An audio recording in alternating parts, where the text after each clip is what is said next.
गांव को बीचों बीच रहती थी सासू माँ गोमती देवी। उम्र 60 पार, पर जोश अभी भी 20 का। एक दिन गांव में मछली बेचने वाला मिला। वो बोला, माई ये मछली नहीं, किस्मत बदलने वाली चीज है। सासू माँ ने बिना सोचे खरीद ली एक छोटी गोल्ड फिश और बोली, अब ये मेरी लक्ष्मी मछली है, घर में खुशियाँ लाएगी। उन्होंने मछली को अपने कमरे में रखा, नाम दिया सुनेरी। सुनेरी के साथ सासू माँ ऐसे बात करने लगी जैसे इंसान से करती हो। सुनेरी, आज बहू ने दाल में नमक कम डाला, तू ही कुछ कर। घर वाले हंसते थे, अम्मा पागल हो गई है।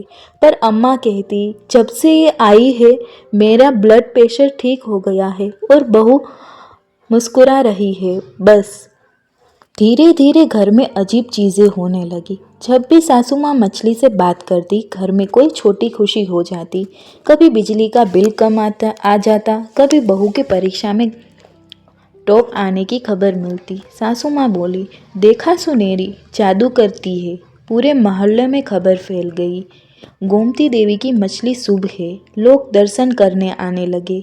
कोई चढ़ावा लाता, कोई सिक्का डालता। सासू माँ ने घर के बाहर बोर्ड भी लगा दिया, सुनेरी मछली दर्शन केंद्र, सुबह 9 से शाम 5 तक।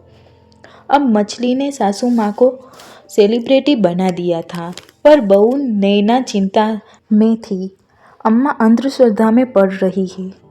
एक दिन अचानक सुनेरी टेक के नीचे बैठी मिली, सांस नहीं ले रही थी। सासू माँ घबरा गई। हे भगवान, मेरी सुनेरी मर जाएगी तो सब कुछ खत्म हो जाएगा। पूरा घर परेशान हो गया। नैना ने तुरंत मोबाइल से यूट्यूब पर देखा, गोल्ड फिश को कैसे बचाए। ऑक्सीजन डाली, साफ पानी दिया और कुछ देर में सुनेरी ने फिर से आंखें खोली। सासू माँ की आंख में आंसू आ गए। बहू, तूने मेरी मछली नहीं, मेरा विश्वास बचाया है। नैना मुस्कुराई। अम्मा, जादू मछली में नहीं था, आपके प्यार में था। तभी सासू माँ बोली, सही कहा बहू, असली लक्ष्मी तो घर की बहू ही होती है। कभी कभी हमारी छोटी छोटी यकीन ही हमारे दिल को जिंदा रखते हैं। जादू चीज़ों में नहीं, रिश्तों और भरोसों में होता है। कहानी पसंद आए तो like, share and subscribe my channel.